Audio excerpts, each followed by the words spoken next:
एका धिप्पाड व शक्तिमान राक्षसानं आपल्याला सिद्धी प्राप्त व्हावी म्हणून भगवान शंकराची तपश्चर्या सुरू केली.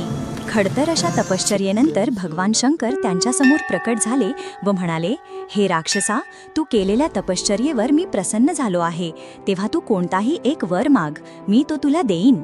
यावर तो तामसी वृत्तीचा राक्षस म्हणाला, हे महादेवा, मी ज्याच्या ज्याच्या मस्तकावर हात ठेवीन त्याचे भस्म होऊन जाईल, अशी सिद्धी तू मला दे, मला दुसरे तिसरे काही नको. या राक्षसाला आपण हा वर दिला तर तो काय अनर्थ करून सोडील, या गोष्टीचा विचार न करता भगवान शंकरांनी तथास्तु म्हणून त्याला तो वर दिला व ते तिथून अंतर्धान पावले. परंतु त्या वरामुळे तो राक्षस एवढा उन्मत्त बनला की जो दिसेल व त्याला जो नको असेल त्याच्या मस्तकावर हात ठेवून तो त्याचे भस्म करू लागला.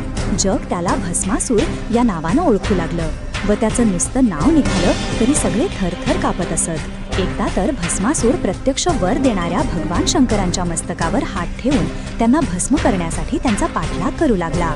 तेव्हा भगवान शंकर मदत मागण्यासाठी विष्णूंकडे गेले.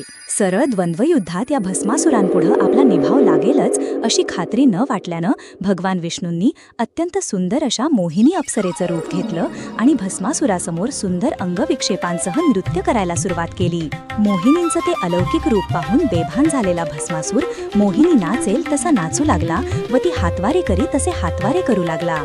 आपल्यावर मोहित झालेला भस्मासूर आता पूर्णपणे देहभान हरपून गेला असल्याचे पाहून मोहिनीचं रूप घेतलेल्या विष्णूंनी आपला हात आपल्या मस्तकावर ठेवला.